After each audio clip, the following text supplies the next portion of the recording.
We've been lied to about history. And I'm sitting here with a great professor. How do we make sense of what is true and what is false? This pattern of revisionist and counter-revisionist history began in the academy. You were raised in an atheist family, is that right? That's right. But I began to realize, historically, no society based on atheism has ever succeeded. What do you think World War III looks like? We are at a very dangerous time. I don't think most people realize how dangerous. And the reason they don't realize is because they don't really know the history of the Cold War and of the World Wars. Professor Niall Ferguson, you are an amazing dancer. I'm actually not. I'm quite bad at dancing. I am 2 left feet Ferguson, but there's one dance I can do. The dance that's going to go down in history. You know, I was very relieved when President Trump brought that dance into prominence because it's the only dance I can do. This one. Yes. I actually need to work at it. I think my hips work too well. I think you can dance, but for people who can't dance, this is the solution. Yes, exactly. And Gad Saad and I were able to do it together at the PragerU dinner, and it was one of the highlights of my week. Well, fantastic. It's great to have you here. I want to talk about history. So you're one of the most serious historians I know. You're the guy I go to figure out what is going on and what could happen. And we're living through some really crazy times. And the first question I really want to ask you is, does history rhyme? Does it repeat itself? There's this thing that we always say that, well, this thing happened in the past. It's probably going to happen in the future. Can we borrow from the past so that we've learned from the past? What's your reaction to that? Well, Mark Twain is usually credited with this aphorism that history doesn't repeat itself, but it rhymes. In fact, he never said that.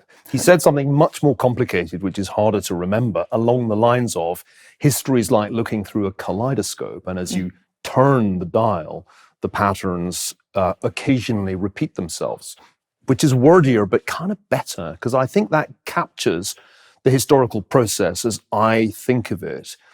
There are no 2 events that are identical, but one does recognize certain patterns, and it's pattern recognition that historians are trying to do. For example, there have been things about the last few years that have reminded me of the late 1970s.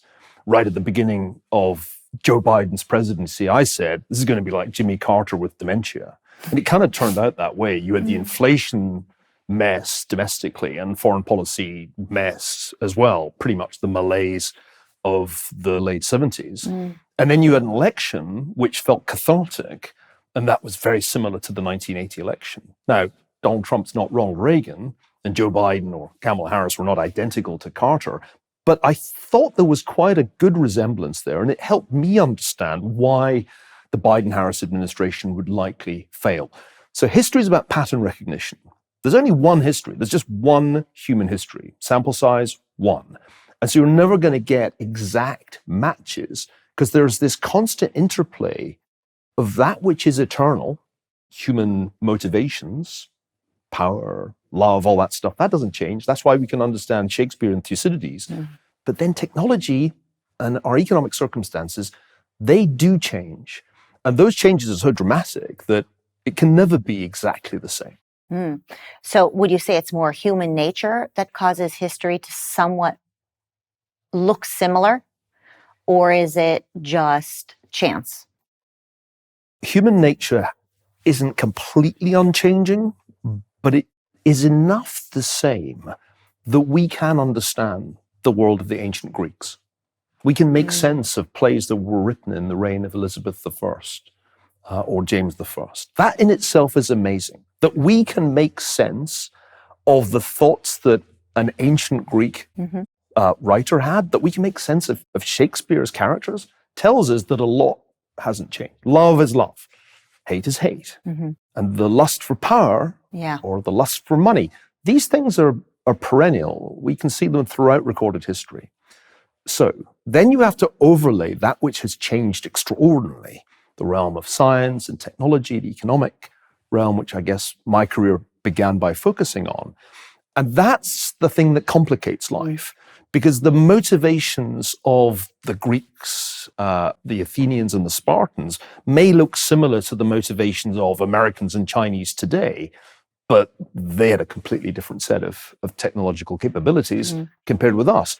And we also live a lot longer. I think people sometimes forget how it changes the game if you're kind of assuming you'll get to maybe 80 years old. Yeah. For most of history, that was not what people had to expect. For most of history, people assumed that their children had a tiny probability of surviving to old age at the point of birth. So the world has changed in lots of profound ways.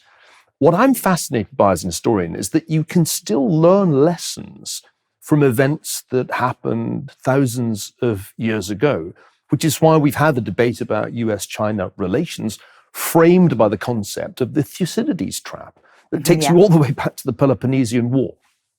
Do you want to explain that, the trap? Because I'm not sure how many people know what you're talking about, and I think it's fascinating, actually. Well, Thucydides writes a history of the great protracted conflict between Athens and Sparta and formulates it in ways that are surprisingly modern. The gods don't play much of a part in the story of the Peloponnesian War.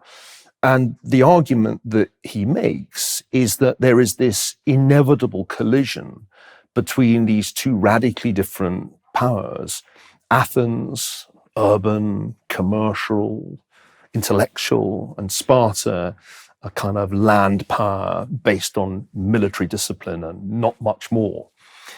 So Graham Allison, a Harvard professor who was my colleague some years ago, decided that this was the way to think about US-China relations. Here was the US, think of it as being Athens, and here was this rising power, China, which was, in his analogy, Sparta. And the question he asked in the book was, would there be a war just like there was between Athens and Sparta, an inevitable conflict between the established power and the rising power, which was a good question to ask, and I think it's still a relevant question. It may be the biggest geopolitical question that we face right now. And that illustrates how knowing some history can help you think about a really pressing contemporary problem. It doesn't give you, by the way, a hard and fast answer. Destined for War is the title of the book that Graham Allison wrote. I told him it should have a question mark, because destined for war, maybe. It's not guaranteed. After all, think of the United States and the Soviet Union. They had a Cold War, but they didn't actually have World War III. And so there is a sense in which we don't entirely know what the right analogy is here. Maybe it is Athens and Sparta, in which case, we're going to have some terrible war between the US and China. But if it's actually the US and the Soviet Union, and we're actually in Cold War II, which I think is actually a better analogy, then we'll have a Cold War and we won't have World War III. So history doesn't give you a clear answer, but it does help you frame the right questions about the present. It's so from what I remember learning about it is, would a country likely retreat knowing that it's likely going to lose the war, right? Isn't that basically the paradigm of that dilemma? Well, in great power politics throughout history, wars generally happen when both sides think they have a reasonable chance of victory. It's relatively rare that people embark on war expecting to lose. Most wars happen because there is some level of miscalculation on one or both sides. If one thinks of World War I, for example, the great European powers in 1914 dominated the world. They had it all. They controlled most of the territory. They controlled most of the people. They were extraordinary empires. The British Empire was the biggest. French was next. The Germans were building an empire. They could all have carried on quite happily running the world. And the United States would have been a relatively marginal, rich, but marginal power. Instead, they went to war. And the war lasted 4.25 years. More than 10 million men, it was nearly all men, died in the trenches and in the other battlefields of World War I. It was a disastrous outcome. It destroyed a number of those empires. The monarchs were overthrown in all the losing countries. But even the victors, Britain and France, were left greatly weakened financially, and because they'd lost a great many talented young men in the conflict. Why did that happen? Well, the answer is, I think, that everybody miscalculated. For example, the Germans thought that they could knock out Russia, then defeat France, and establish a dominant position in continental Europe. the British thought that they could intervene as they had when France was the great threat, when Napoleon was the great enemy, without massive cost, and ultimately decide the war in favor of the other side. And all of these miscalculations added up to a much longer, much more costly war than anybody thought who was making decisions that led to war in the summer of 1914. How do you explain this new, and it may not be new, to me it might be new because of social media, but this new trend to be obsessed with this concept that we've been lied to about history? And I do believe that we've been lied to about history. I mean, I taught grade school in America, right? And so we know Howard Zinn and all these lies about American history, or as I would say, focusing on footnotes rather than the bigger picture. But now with social media, where you become more popular if you write something super sensationalist, because the people who know that you're wrong will comment and watch. The people who think you might be right will comment and watch. And so you have this ascending power for lies and nonsense about history. But there's also obviously a need for clarification about things that we may have been lied to. And so I'm sitting here with a great professor. How do we make sense of what is true and what is false? And why is it so easy to spread bogus information? Oddly enough, I think this pattern of revisionist and counter-revisionist history began in the academy. Because the standard way, when I was an undergraduate, of making an argument was to say, well, everything we previously thought about this subject was wrong, but here is my brilliant new idea. Yeah. And in a way, history was this institutionalized argument where an idea, a theory would be consensus for a time, and then a bold revisionist would come along and say, no, that's all wrong. This is really how World War I began. I kind of began my career that way. My book, The Pity of War, was designed to rubbish the established explanations for the origins and course of World War I. So what has happened with the advent of social media is that this game has become more of a blood sport. It's really become a contact sport. And I think not unreasonably, people whose only encounter with history has been with a textbook in high school feel that there was some official version of history that they were taught. And if it wasn't right, then they were lied to. Now, I don't ever remember thinking of books I read as lies, even when I disagreed with them, because when I was studying history right up through undergraduate and graduate education, I read lots of books. I actually never regarded a textbook as a good thing. Textbooks are boring. They're the worst history books. And as soon as I could stop reading textbooks, I did. But most people just have that one textbook, or maybe two, that they encounter in school. And I don't think it's surprising that they're inclined to rebel against it. A, it's boring. And B, it's kind of exciting to be told you were lied to. The reality is exactly the opposite of what your teacher told you in school. So I think that's part of what's going on here. Now, it's true that the way social media platforms work, engagement is closely correlated with the outrage that you can generate. There's really not much market for centrist, reasonable arguments. They just get no traction.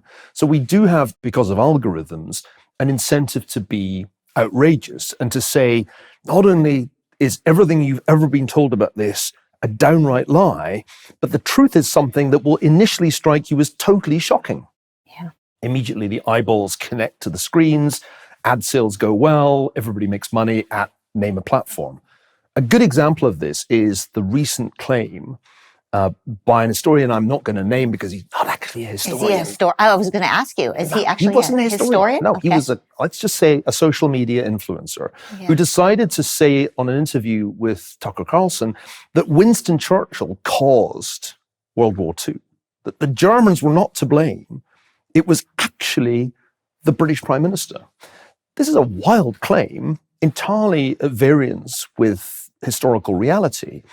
But it got an immense amount of engagement, A, because it was on Tucker Carlson's show, and B, because it's so wildly counterintuitive. Wait, what? No, Hitler didn't cause World War II. It was actually Churchill.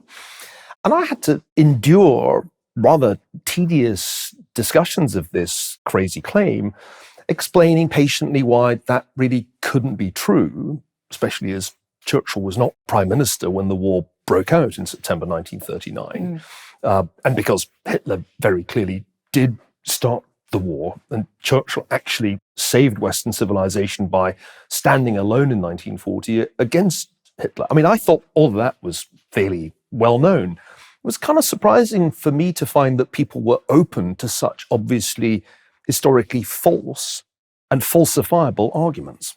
Yeah, I thought you would want to react to the Churchill claim and also to some of the claims about World War II with regards to the United States intervening over there and the Germans.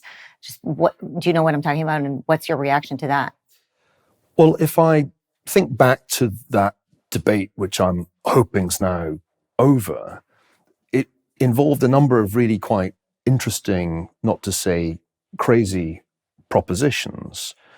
One of which in a way was the most outrageous, was the claim that the Holocaust was a kind of accidental consequence of shortages of food on the Eastern Front after the Germans had invaded the Soviet Union. That actually is Nazi propaganda, and much of what was being discussed on that particular Carlson show was genuine Nazi propaganda, including the claim that Churchill started the war. And that the U.S. killed, or the Allies killed over 12 million Germans. I think there was a claim like that was also made recently online. I don't know if you've paid attention to that, but people reading Mein Kampf. I mean, all of these things. You know, I think that maybe rather than reacting specifically to all these details, because we can't go down the rabbit hole of refuting every nonsense claim out there that is really, I mean, essentially we would be leaning into what they're hoping that we would do and platforming these bad ideas. The point that people oftentimes make is, well, I'm just asking questions, now go do your research. Which is fair, go do your research. But now the question is, Professor, where? Where do you do your research? Because if you're doing your research on Google or on Chat or on Grok, are you likely going to stumble upon the correct information? Or are you going to do your research and go down the rabbit hole of what the communists are putting out there? Yeah. Well, part of the problem with the way history is discussed these days is that people don't do their research with books. Yes. Now, books are important as a source of reliable historical evidence because there are rules about how they get made.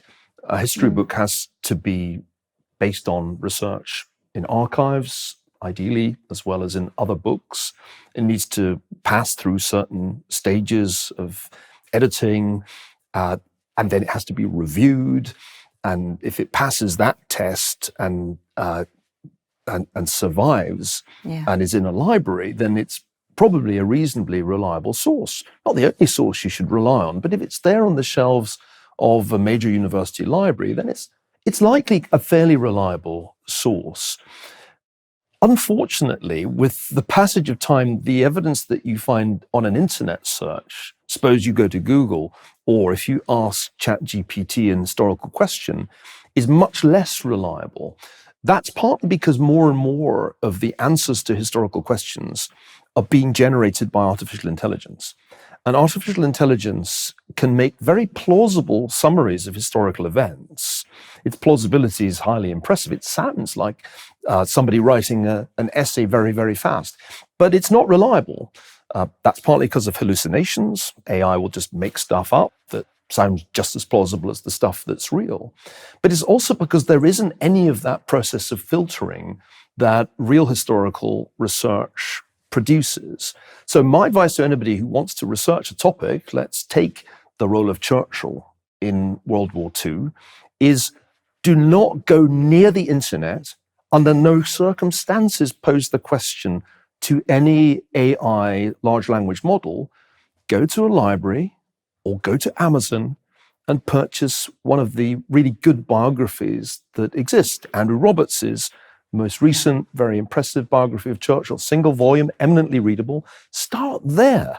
And when you read what Andrew Roberts says about Churchill's life, and you think, gosh, is that right? There's something called a footnote. You go to the back of the book, there's the source, and you can then see if Andrew Roberts is making it up or basing his judgment on historical document or some other published source.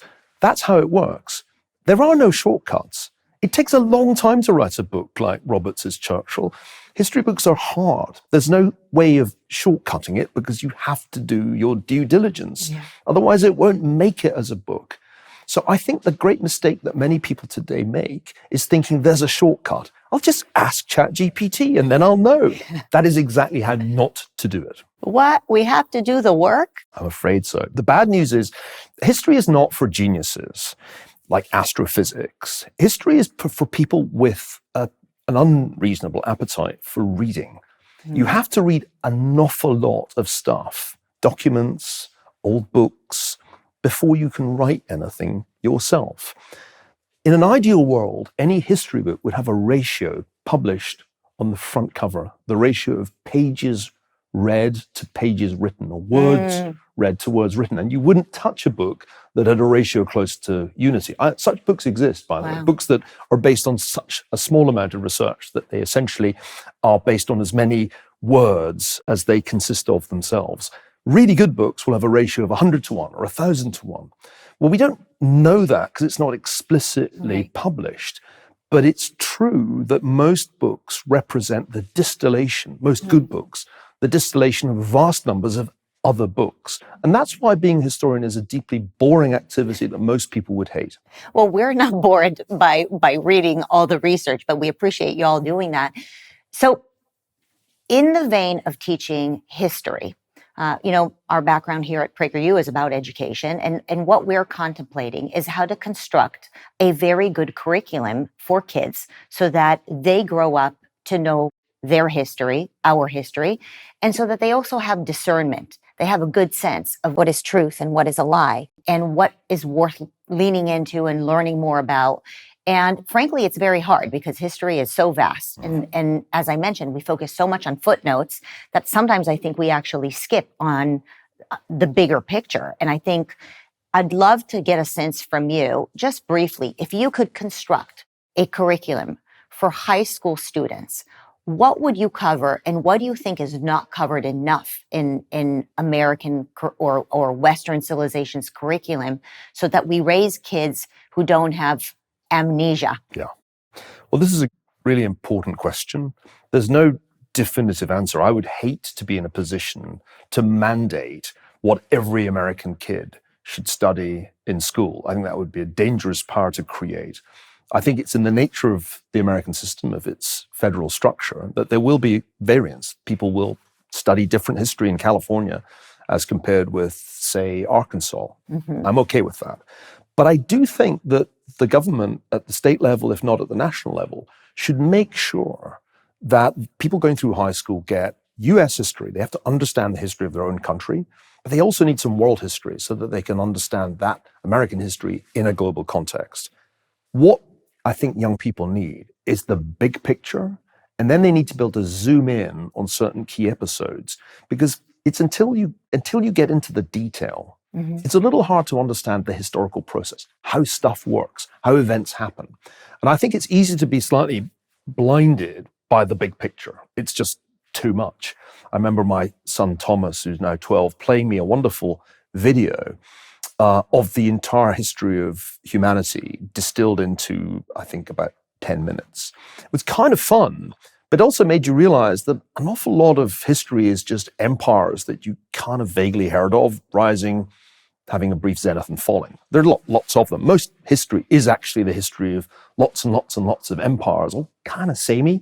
And so if one were to teach a course like that, the history of everything, I think it would be overwhelming. So the big picture, but then zoom in on the key moments. Let's take the history of the United States, which is core to what this country needs to teach its kids. I think you have to begin with the founding. You have to begin with the origins of the United States, and you have to explain what's new about it. This is the key point that is often lost sight of in our politicized times. The least interesting and original thing about the United States was that some of the colonies that revolted had slavery. Slavery was almost everywhere, and most empires had it throughout history. It would have been kind of amazing if there had been no slavery in those colonies, since it was just about everywhere else. But that's not the important thing about the United States. The important thing is that they created a political system that emerged from the Declaration of Independence and took final form in the Constitution that was new, that was unique, and solved the problem that had bedeviled history for centuries of how do you make a republic last? Most republics in the ancient world, the medieval world, and the early modern world had been very short-lived. And why was that? Well, the founding fathers thought a lot about that and came to the conclusion that you had to design a system that wouldn't allow there to be a transition to tyranny. And that easily happened historically when ordinary people became disillusioned with the institutions of the republic. A demagogue came along and said, this is all corrupt, give all the power to me, I'll sort it all out. That's how most republics ended. And so the founding fathers had this brilliant idea based on ideas of the Enlightenment. Let's make sure that the president has a little bit, but not all the power. Congress has some of the power.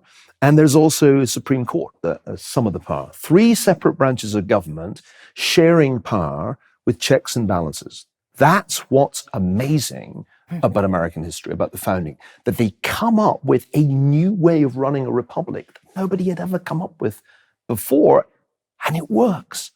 That's one of the things you would want to start with. And then you would also have to ask the question, how did it survive the Civil War? How did this system overcome its greatest challenge, which was a war between the states about whether slavery was legitimate or not? Once you've done those 2 things and explained Washington, explained Lincoln to kids, if that's all they ever know, that's probably enough. Because they understand it's worth defending. They understand how important it is as a basis for what America is about. They understand what's unique about it, and they understand that it's precarious because it nearly came apart. Yeah. There's a parallel world in which Britain intervenes in the Civil War on the side of the Confederacy. And there were people who argued that Britain should do that. There were people who argued that the legitimacy of the Confederacy was like the legitimacy of what became a united Italy. So in the parallel world, and we always need to keep thinking about those other worlds that didn't happen, the Confederacy wins enough to still exist. The United States falls into 2 parts, and there is never, therefore, the superpower that emerges in the aftermath of the Civil War. So you're teaching people what's unique about the United States, but you also teach them that it's precarious, that it's not guaranteed to last forever, and you may have to fight for it. That's important too. You write in your books about Western civilization and the 6 killer apps, which is, by the way, a really funny term. Well, it was hip at the time, and I was trying to interest my children in what I was doing, which is, I'm sure it's they an were important interested. Part of my motivation, to be honest. So can you explain those apps?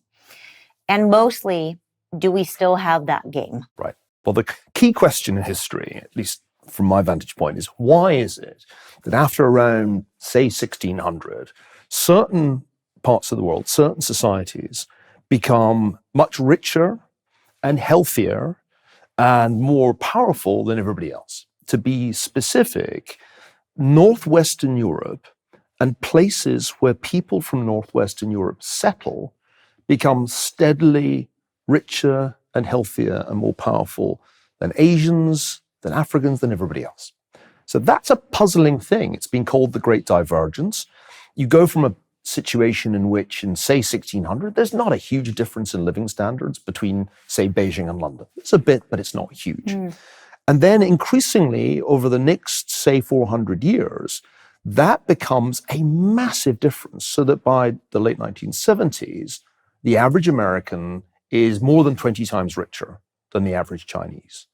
That's the Great Divergence. How did it happen? Well, the people commenting below are probably saying it's because American imperialism, Correct. We've stolen everything from around the world, but you have a different explanation. So the left-wing theory is it's very bad imperialism that does this. And this is deeply wrong, because the least original thing that people from Northwestern Europe did was empire. Everybody did empire. In 1600, there was no British Empire. There was a Chinese Empire. There were empires just about everywhere else. And so it doesn't seem entirely plausible that empire is the key, since the British started out without one. So I tried to argue in this book, Civilization, the West and the Rest, that it was really ideas and institutions together that emanated initially from the British Isles and spread wherever British people settled that were the key. By the way, this is a much better explanation, not only than the left-wing argument, it was all empire, it's also a lot better than the old right-wing argument, which was, it was because they were white people. And remember, 100 years ago, if you were trying to explain the Great Divergence, the most common explanation was, oh, they're racially superior. Well, we know that's wrong. The ideas and institutions turn out to work for everybody. But what are the key ideas and institutions? Not empire, not race. Number one, the very simple idea that competition is legitimate, that there shouldn't just be one empire or one company. There should be political and economic competition. That's an idea that arises in medieval England, partly because the monarchy is just weak. So that's number one. The second very important idea, which I think is the second killer app, is the idea of science. The scientific revolution, which essentially says, hey, we can understand the natural world, but it's going to take experiments. I mean, you may have a theory, but you have to actually test it out. This idea arose only in Western Europe and in places where West Europeans settled. It didn't happen even in the Ottoman Empire, which was kind of right next door. So that's important, because understanding the natural world, having Newton on your team, makes a difference to just about everything, including the accuracy of your artillery. You need physics for that. Okay, that's number two. Number three, the rule of law based on private property rights. That's a killer app. You can have the rule of law based on other things. Sharia law, the Islamic version of law, it's quite different. But the English common law and other variants of European law is distinctive, because it says the rule of law is about private property rights. Those are the sacred thing. And that's hugely important. It's the reason why North America develops in ways that South America never does, because South America has law imported from Spain and Portugal. That's three. I'll do the others more quickly. Number four, modern medicine. That comes much later than the scientific revolution. We don't really figure out how to make water clean until the 19th century. But that's a huge breakthrough. And again, it starts in the West and it spreads to the rest, mainly through empires. Empires coming along and saying, you know what, we really do have to clean the water. Then there's the consumer society. There would have been no point having an industrial revolution if people didn't have an almost limitless appetite for clothes. To be honest, you have a wardrobe at home and it has lots and lots of outfits in it. And it could be even bigger. Capitalism. Capitalism delivers the consumer society. There would be no point in doing capitalism if we were all content with just a couple shirts and a couple suits. Women are great drivers of capitalism. Without women, and I make this point in a book called Empire, that the consumer society is a lot more about women's clothing than it is about men's clothing. Finally, the work ethic. This was an idea Max Weber, the German sociologist, linked to Protestantism, but I don't think it necessarily is exclusive to Protestantism. Just the desire to get up and work all day and the feeling that it's worthwhile, that's the sixth killer app. And we can see that 100 years ago, people from the West worked very differently from people in the rest of the world. So those together are the six killer apps. And in a way, they arose somewhat accidentally. Nobody sat down and said, hey, we should do these six things. They were the products of historical evolution and contingency. But it's very clear that when they happen, when a society downloads the killer apps, economic growth takes off. We know that because the Japanese were the first non-Western society to say, you know what, we can't beat these people, let's copy them. And the Japanese copied everything. They didn't know what the key things were, including empire. The Japanese said, these guys have empires, we should get one. China's near, let's do it there. That turned out to be a huge mistake. What the Japanese were right to copy was, let's have a competition in economic and political life, and so on. So the killer apps, I think, work everywhere. And by the way, Marissa, this is great news because it means that anybody can have these killer apps. They're open source. They can be downloaded by any society. You could take any African country, take Somalia, a failed state where my wife comes from. If Somalia could only download the six killer apps, it would stop being a failed state. They work everywhere. There are no exceptions to this rule because they don't care what color your skin is. They don't care what religion your parents had, they are open source technology, killer apps that work in every conceivable human society. Well, but these apps are tied to values. And so do we still have in the West these values in order to be able to tap into these apps? Or are we losing these values? I mean, the last one you mentioned was work ethic. Right. I think there isn't a CEO who isn't bouncing off their seat right now asking, well, do we still have that killer app? Yeah. Are we teaching work ethic in the West, or are we teaching equity? This is, I think, a legitimate question and something to be worried about. I started worrying about this a while ago. I wrote a book called The Great Degeneration, which was really the sequel to Civilization, in which I asked, are we kind of losing the killer apps? Because after all, the great divergence that made Americans 22 times richer than the Chinese in 1978, that ended. And now the difference is much, much less, maybe 4-1 as opposed to 22-1. It could even be less than that, depending how you measure it. So in our lifetimes, a great convergence or reconvergence happened as China and then India, the two most populous countries, downloaded at least some of the killer apps, achieved industrial revolutions, and began to catch up. Now, one explanation for this is just, well, they downloaded them. Of course they're going to catch up. But what if we, at the same time as they're downloading the killer apps, are deleting at least some of the killer apps? And I think there's grounds for thinking that we've been doing that. Now, not all of them, for sure, but you mentioned the work ethic, and it's measurably true that not only working hours, but the efficiency of work has declined in many countries in the West, and productivity growth, which is the efficiency with which we work, has slowed. It still grows, but it doesn't grow as fast as it used to, and it certainly doesn't grow as fast as productivity in some Asian countries. So there's a question mark there. Competition's a very important thing. In a competition, the best should win. But if an institution or a country decides that instead of competition and what we sometimes call meritocracy, you have diversity, equity, and inclusion, and you start to prioritize social objectives that are quite different, then of course performance will be impacted because you're no longer solving for excellence. Competition's being suspended, and you actually are in the discrimination business. You're not any longer in the merit business. So that's another example of ways in which I think we're losing our connection to those killer apps that were crucial to Western ascendancy. Science, it's hugely important, but science is based on trying to falsify your hypothesis. You think... Are we allowed to question science? No, because science is supposed to be settled. Remember in the pandemic of 2020, while we should have been asking really tough questions, hey, is it smart to lock everybody up in their homes? Should we make little kids wear masks? We stopped asking those questions because there was a concerted effort to shut those questions down by people who claimed to represent the science. And that should have made us all very, very suspicious because science is not settled, and it's certainly not settled inside a few months. And we were making that stuff up at a high rate given the speed with which the virus was spreading. True science is constantly questioning whatever the hypothesis is, and there is no settlement.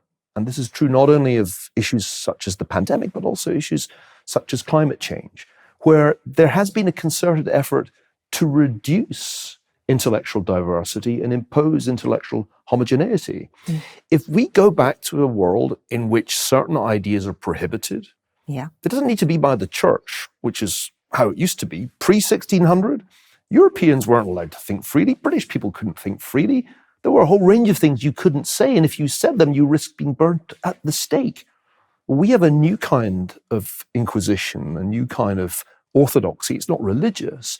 It comes from a supposedly secular liberal side in which the orthodoxy has to be imposed, not by burning people at the stake, but just by cancelling them. Or destroying their businesses. Or destroying their reputations, which is effectively the same thing for academics. So this is a very good sign that we're moving away from what made the West distinctive and lapsing back into what the West was before, pre-1600, when actually we were really no different from anywhere else. It's actually a pretty scary sign. In your other book, The Great Degeneration, the one you wrote in 2012, you talk about all kinds of signs, negative signs of possible decline of the West. And aside from deleting the killer apps, you give the examples of the family as an institution, religion as an institution, all of these things that we're seeing our culture is taking a back to. So maybe explain some of those, and how do we get out of this, Professor? Can we get out of this, Professor? Well, I started... Tell us what to go at least and save, right? Let's pay attention to what we need to save, because we, the people, that's the amazing thing about Americans. We, the people, are ready. We are ready to save what needs to be saved. And so maybe if you can give me a description of what we should pay attention to, we will go after it, and we want to save our country. I mean, I'm sure you've been noticing that in the last few months. I have, not just the last few months. For years, I and others have worried about what I call the Great Degeneration. I can remember having conversations with Charles Murray about this when he was writing Coming Apart, and my version was the Great Degeneration, which argued that there are 4 signs that things are not well with the United States.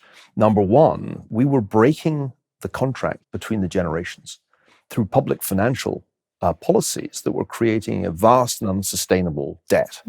Now, that's even more true today than it was when I wrote that 12 years ago. That problem's only got worse. Second thing I observed was the degeneration of the way we run our economy, with the rise of incredibly complex regulation that almost nobody can understand. That seemed to me to be another sign of degeneration. And that's only got worse. Unbelievably, the Biden administration managed to produce even more regulation than the Obama administration, which I must say I didn't think was possible, but they did it. Third thing that troubled me was the sense that the rule of law was degenerating into the rule of lawyers. And more ordinary people feel alienated from the legal system. And recent events have only made that more apparent, the sense that the legal system, in fact, has become a political weapon, and that lawfare was intended to destroy Donald Trump personally and politically. And the final point I made, which is highly relevant to PragerU, was that we had a degeneration in our associational and educational life. What was once the glory of the American Republic, a system of education superior to any other in the world, now sucks. It's now quite markedly worse than the educational systems in other countries. And we can see that in teenage scores in the PISA tests. Why is that? Because the monopolies in public education and the dominance of those institutions by teachers' unions have led to a systematic dumbing down of American education. This is the thing that probably worries me the most as an educator, to witness the decline of American education and to see it accelerating so that standards in mathematics in California just keep going down is, to me, deeply troubling. So those are 4 ways in which it's clear that the United States has been degenerating. If we don't do something about those things, if we don't address the public finance problem, bring the debt under control, if we don't get away from this world of red tape that currently tangles up the private sector and regulation, if we don't do something to make people believe in the system of justice again, to believe in the rule of law, if we don't address the decline of our educational institutions, there's no way that the United States is going to remain number 1 in the world, which it still is economically, it still is technologically, but it's not going to last if we don't fix these things. There are a couple of signs that you talk about that I do believe are within us, in our hands, that we can fix. One is the attack on the family. How does the attack on the family impact a society? The data are very clear. I remember Charles Murray pointing this out at the same time as I was writing The Great Degeneration, that there are really incredibly negative consequences to trying to raise kids with a single parent. And there's just no doubt about that. This is not to judge the very tough job people have raising kids with just one parent, but it's to recognize that this has costs for kids. There are broader issues too, which I think the sociological research reveals. Families are part of a system of networks and relationships that give our lives meaning. And those include local communities, and they include workplaces, and they include churches.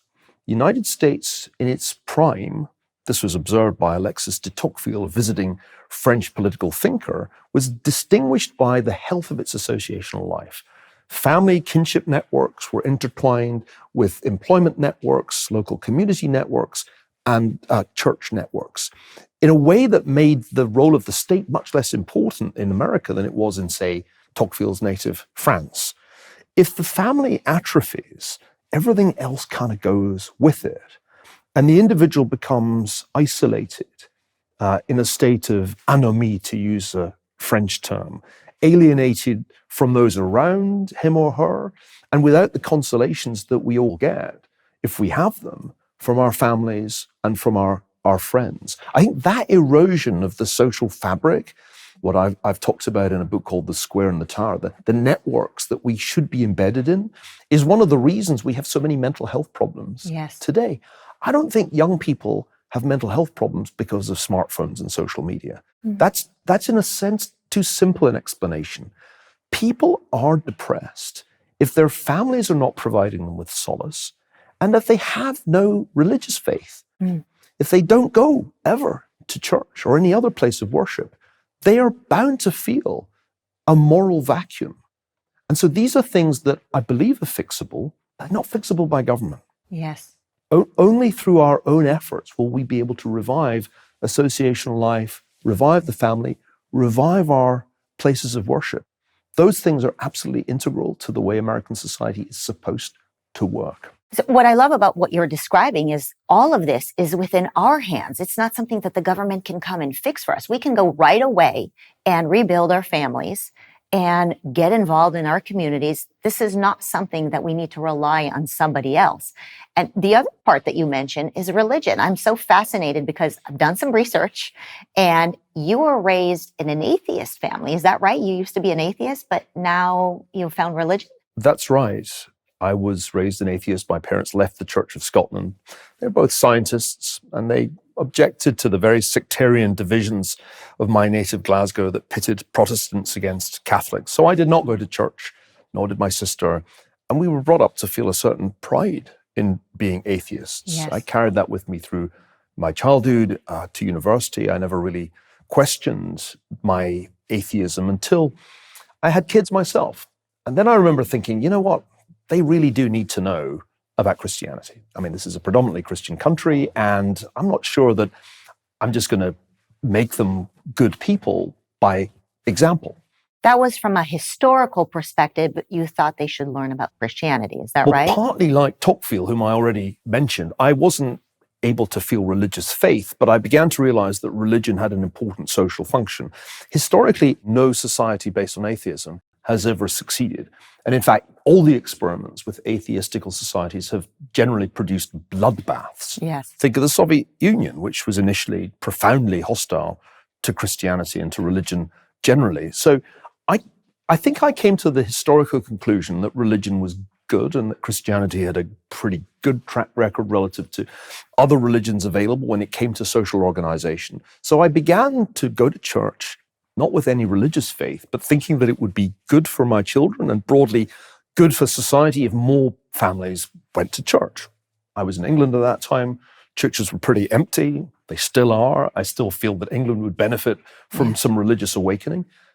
But then more recently, it stopped being a social position and it became a personal one because I understood that one can't live without religious faith, that one can't be happy, that one can't feel a true sense of purpose, that one can't know the real difference between good and evil without God. And so I was baptized, well, not long ago, September the 1st, 2024, along with my wife, Ayan Hirsi Ali, a former Muslim, former atheist, and our two sons. This was a very big turning point in our lives as a family, and I cannot recommend too highly to people who may be watching this who are atheists to realize that atheism is a kind of faith itself. It's a faith in the non-existence of God. You can't prove it one way or the other. It will make you unhappy. I suggest you turn to a real faith, and I don't mind whether it's Judaism or Christianity, but choose one of those. Unbelievable. What do your parents think about that? Are they still around? My father did not live to see this. My mother came to the church and grumbled quietly throughout. I think she'll never fully understand. But then she led a different life from me. And perhaps had I been born at the time that she was born, I would have reacted the same way to the, I think, quite bleak Protestant culture of the 1930s. So I have no desire to put pressure on her. She came to her atheism, I think, for good reasons. It's just not going to work for all of us. As a historian, how do you think we should chronicle the time we're living in right now? There are such monumental changes that are happening around the world. We have the war in Ukraine. How would you write about that so future generations know about it? How would you summarize Biden? How would you summarize the war in the Middle East, Israel, Gaza, Iran? If we could take this as a conversation, as a clay pot, as a way for us to really preserve what we're experiencing right now in the most honest way, how would you articulate that? Marissa, there is no history of the future. There are only futures that we get to choose between. I'll give you three, and we'll see which one is closest to the mark after we're gone. Yes. Someone will crack open the clay pot and see. So one explanation or one interpretation of our time is that we're in the Second Cold War. The first one ended with the collapse of the Soviet Union in 1991. We had an interwar period, which was kind of fun in the 1990s and the 2000s. It was a distraction, the global war on terror, but it was kind of a distraction because the real story was the rise of China. And at some point in 2016, we realized, but before then the Chinese realized, we were heading for Cold War II, with China taking the place of the Soviet Union. That is one way I think we can think about this time. And therefore, we shouldn't be surprised that the Russians are trying to crush an independent democracy in Ukraine. That's what the Russians did in the first Cold War. They did it to Hungary. They did it to Czechoslovakia. They did it to Poland. That's what the Russians do.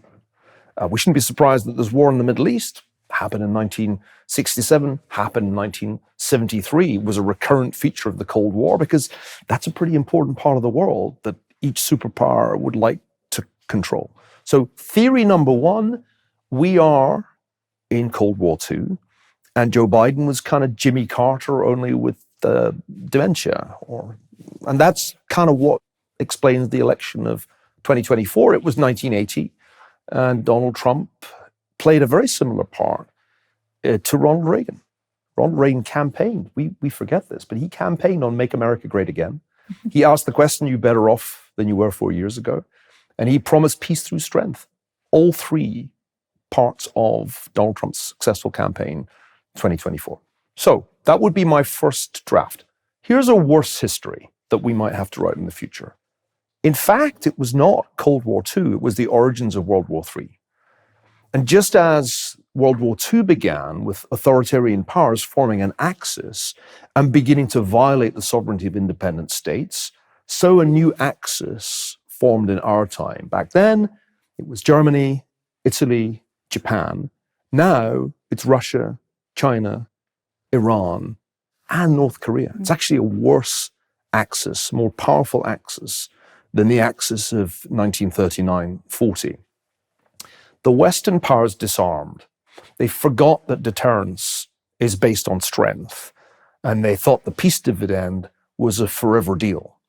And just as in the 1930s, lack of preparedness, disarmament, created an opportunity for the dictators to invade with impunity, so in our time, in the 2020s, the dictators discovered that they could take action first against Ukraine, then against Israel, and maybe Taiwan will be next. And too late, we realized that we would have to rearm. And too late, we realized that we would only be able to reestablish deterrence by going to war. That's a worse history of our time. But there's definitely evidence to think that the 2020s kind of rhyme and kind of resemble the 1930s. And what do you think World War III looks like with technology today? It's much worse. There's the grid. It's much more There's dangerous. satellite. It's much more dangerous because of nuclear weapons. We did not have World War III before. We came close to it with the Soviet Union, most obviously over the Cuban Missile Crisis in 1962. The reason it didn't happen was that both sides drew back from using nuclear weapons again. They've only been used in wartime once, and that was against Japan at the end of World War II. The question is, are we going to get through the rest of human history never using those weapons? Or is somebody going to cross that line and use a nuclear weapon in anger? World War III will be far more destructive than World War II because of nuclear weapons. And additional technologies that did not exist in the first Cold War that will make those weapons much more accurate than they would have been if we'd fought a world war in 1962. We also have the advent of artificial intelligence. Yeah. You can have automated weapon systems where human decisions are simply taken out of the loop and the machines decide. So imagine, if you can, a world war which is fought not only in the air, on land, at sea, but also in space, where missiles are fired at satellites in order to knock out military communications on one or both sides. So this ceases to be a world war because it extends beyond the Earth's atmosphere into space. That, of course, is why we must do whatever we can to avoid World War III. And if we see its origins, if we discern the possibility that we could get to World War III, we need to take evasive action. What is that evasive action? We need to reestablish deterrence so that China, the only other superpower, is not tempted to try in Taiwan what Russia tried in Ukraine. I think President Trump has a very small window of time in which to reestablish US deterrence because Xi Jinping, the Chinese leader, has said he wants to bring Taiwan under the control of Beijing, under the control of the Chinese Communist Party. That's his dream capstone achievement. And right now, all the war plans that I know of make it clear that if China blockaded Taiwan, it would be extremely difficult for the United States to break that blockade without triggering a very rapidly escalating conventional war and potentially also a nuclear war. So we are at a very dangerous time geopolitically. I don't think most people realize how dangerous. And the reason they don't realize how dangerous it is because they don't really know the history of the Cold War and of the world wars. If you could give a piece of advice to President Trump, which I'm sure is very hard because it's so hard to know, what would it be? What would you tell him? He might be listening. President Trump benefited from 4 years in political exile. Although he bitterly regretted and disputed the outcome of the 2020 election, those 4 years have allowed him and those who advise him to think much more clearly about the challenges the country faces. And I must say, I'm deeply impressed by the political program that he enunciated in, by my count, 36 videos on his campaign website, nearly every one of which I agree with. He doesn't need that much advice for me or any other damn professor, because a lot of this has been well thought through. Remember, we talked about the great degeneration in our public finances. Well, there's clearly going to be an effort to deal with that problem with the Department of Government Efficiency. Doge. Drastically reducing the bloated bureaucracy of the federal government with its wildly wasteful expenditure. So, check. Secondly, he's made it clear that he is going to go after all the things that are eroding our educational standards. The woke mind virus, to use a phrase that Elon Musk has popularized, actually originates with my old friend Richard Dawkins, the English zoologist, and to go after critical race theory and all the other political ideologies that have been polluting our universities and indeed our schools. So tick that box. We're going to fix that problem, I hope. Make education great again. Making education great again is urgently needed for reasons that we've discussed. I was exhilarated to hear a video in which President Trump spelt out that he is going to tackle some of the real sources of this problem, not only diversity, equity, and inclusion bureaucracies, which are just disguised discrimination, but also crazy barriers to entry like accreditation, a system which is just designed to create a cartel of educational institutions. It's an education cartel. And keep new universities out of the market.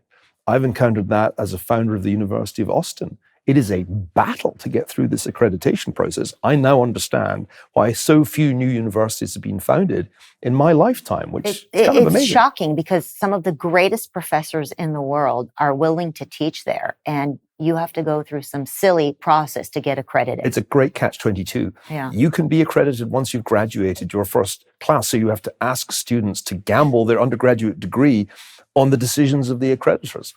I mean, that's nuts. And again, it's exciting to me that President Trump and his team have spotted that as one of the many things that are going to be addressed. So on many issues, what impresses me is that I don't need my advice to be taken, because maybe it already has been, even if only indirectly. But the one thing I would say is that we have a critical window of danger that is the legacy of the Biden-Harris administration. Danger that the Axis powers, there was no Axis in 2020, this formed because of the foreign policy blunders of the Biden-Harris administration. The window of danger is when that Axis thinks it can strike in East Asia by triggering a showdown over Taiwan, in the knowledge that the US is not ready. Militarily, navally, it is not ready for that moment. So my advice is, with maximum speed, re-establish deterrence in East Asia so that Xi Jinping realizes the costs would be too high, the potential downside to him would be too great. That has to be priority number one of Donald Trump's new national security team. I wish them luck. They have a crucial job. If they don't succeed, it's not just the United States that will be in danger. Western civilization itself will face a bigger threat than at any time in the 20th century, including the two world wars, including the Cold War. We're living through such interesting times. How lucky we are to be awake. It is important to stay awake as opposed to woke. Antithesis of woke is being awake. And when you're awake, the critical thing is keep reading, keep thinking, and keep questioning. Whatever orthodoxy is being served up, keep questioning. If you're not satisfied, go to the library. They're terrific books. Many of them written by dead white males like me, or nearly dead white males. They are really worth reading. Can I just give a plug to the Scottish Enlightenment? Please do. I'm an American citizen, but I'll always be a Scotsman. All the great ideas were had in the late 18th century in Scotland. We basically don't need many more ideas. Thanks to Adam Smith, we understand how the economy works, the invisible hand of markets. We understand, thanks to David Hume, how to think about reality. Hume was also a brilliant historian, by the way. And we should learn from Adam Ferguson the extraordinary ways in which history works, how political institutions rise and can fall. So start with the Scottish Enlightenment. Read The Wealth of Nations. Read Smith, his amazing theory of moral sentiments. The world will suddenly look much clearer to you, and you'll understand why the founding fathers did what they did. Their debt to the Scottish Enlightenment was probably the single biggest intellectual debt of the entire founding. I don't think we hear nearly enough about it. I love this plug. I love this plug. What a great thought. Thank you so much, Professor. It's been enlightening. Thank you, Marissa. Appreciate it.